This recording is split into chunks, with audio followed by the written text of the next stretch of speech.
Siamo qui a Medjugorje e come ti chiami? Lodovico, Di dove sei? Milano in Italia.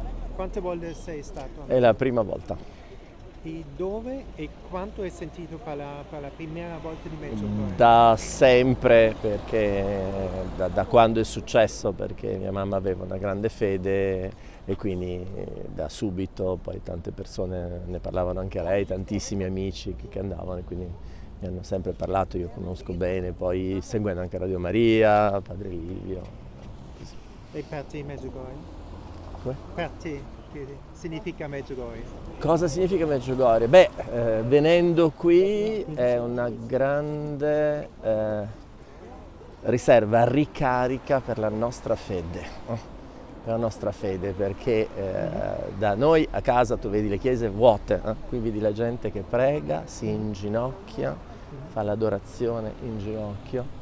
E da noi, fede cattolica, solo le vecchiette dicono i rosari, invece no, qui tanti giovani, perché questa è la verità e la gente è felice, è felice. Incredibile. E hai ricevuto guarigione e conversione a Medjugorje? No, grazie a Dio non ne avevo bisogno, però sicuramente il mio cuore si è arricchito tantissimo venendo qua. E quali sono le vostre esperienze qui?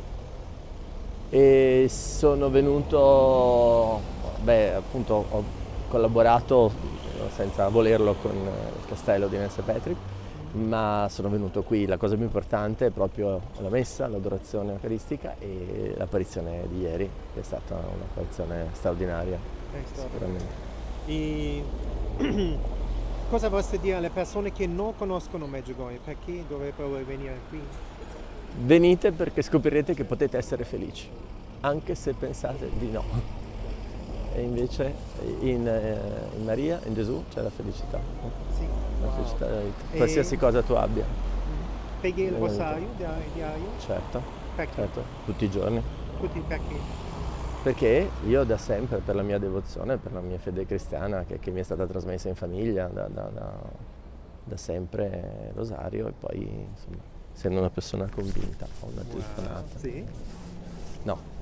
Vabbè. Tranquillo. E che diresti alla gente perché sei cattolico? Perché cattolica è la Chiesa vera fondata da Gesù.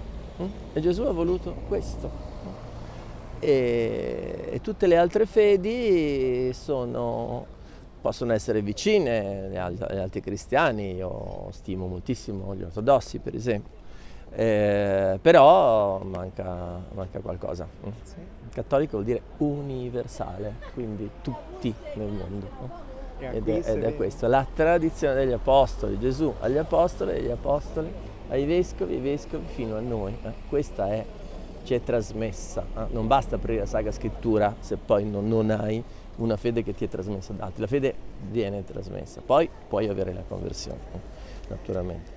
Però poi dopo la conversione hai bisogno di sapere qual è la nostra fede. E la fede te la può trasmettere solo chi la vive nella sua carne. E molte persone pensano che Dio Padre sia un vecchio con la barba bianca che aspetta di guidarci e metterci all'inferno. Come è veramente Dio Padre per te? Dio Padre ci ha creato perché ci fossero degli esseri liberi di amare. E per questo, e Lui vuole il nostro bene. E quindi non vuole mandarci all'inferno, ci vuole tutti in paradiso. Però se noi non riconosciamo, prima di tutto che Lui esiste, ma soprattutto che Lui è buono. Ed è la prova, rispondo alla domanda di prima, che la nostra fede è quella vera, è che in nessun'altra fede, al di fuori del cristianesimo, Dio è buono e vuole il nostro bene e ci perdona. E noi abbiamo la confessione che ci può perdonare. Perché tutti gli altri, tutte le altre religioni, pensiamo alla religione greca, no? La religione, paura, gli dei si vendicano, allora devo placare gli dei, ho paura di Dio, no? Allora mi punisce Dio. Invece il cristianesimo è esattamente il contrario. sono quelli che non credono nel cristianesimo, che dicono che nel cristianesimo Dio Padre ti punisce, ti manda all'inferno. L'inferno non esiste perché c'è una giustizia. Ci sono delle persone che amano fare il male e che godono nel vedere soffrire gli altri. E allora sì, per forza. E cosa diresti alle persone che hanno paura di confessarsi? Potevo pensare cosa penserà il sacerdote di tutte le cose brutte che ho fatto. Il sacerdote si dimentica un momento dopo di quello che hai detto e non gli interessa, i sacerdoti si fanno uccidere per questo. C'è un santo di Praga, San Giovanni Nepomuceno, che è stato buttato giù dal ponte proprio per non dire la verità in confessione, ma soprattutto prima della confessione non sei felice, dopo la confessione sei felice. Provare per credere. Sì, e vedo che hai un rapporto personale con Cristo. Come può una persona avere anche questa relazione personale con Cristo come te? Com'è possibile? Intanto bisogna chiederlo e intanto riconoscere che Lui è la fonte dell'amore e allora tutti gli affetti, tutti gli amori che noi abbiamo sulla terra si possono ricondurre a Lui e quindi in Lui io trovo la radice, no? E anche il nutrimento per poi anche i miei amori personali, no? I miei amori per i miei amici, io sono un insegnante, per i miei alunni, per la mia fidanzata, per la mia moglie, per i miei parenti, è lì, perché l'amore più grande è dare la vita per i suoi amici e lui ha fatto quello in modo assolutamente gratuito, lui era già felice e perfetto, quindi un Dio che scende è la cosa più straordinaria che sia mai avvenuta nella storia del mondo. E hai fatto la stessa esperienza che la sofferenza e il dolore nella tua vita ti hanno avvicinato a Dio? E che sofferenza? La sofferenza ti avvicina a Dio, soprattutto quando perdi una persona cara, perché ti rendi conto che quella persona adesso è nella felicità e nella verità. Mia madre era una persona che ha sempre pensato agli altri mai a se stessa. Quando c'è stato il suo funerale non è stata una cosa triste, è stata una festa di ringraziamento perché il Signore ci ha dato una persona così, che ci ha dato tanto e che ci ha insegnato ad amare come ci ha amato Lui. E hai avuto un momento speciale di conversione nella tua vita? Gesù la chiama la rinascita nello spirito.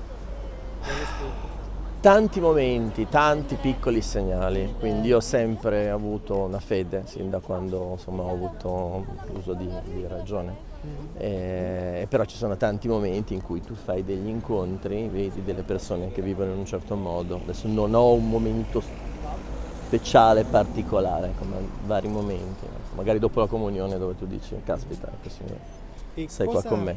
E cosa ha fatto Gesù nella tua vita? In che modo Gesù ti ha cambiato la tua vita?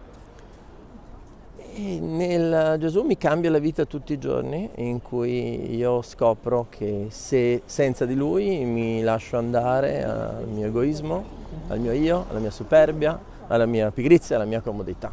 E allora poi dopo scopri che non è così. Lo vedi anche negli altri, dici no, ma io ci sono gli altri. Allora forse no, in nome suo vale la pena che io...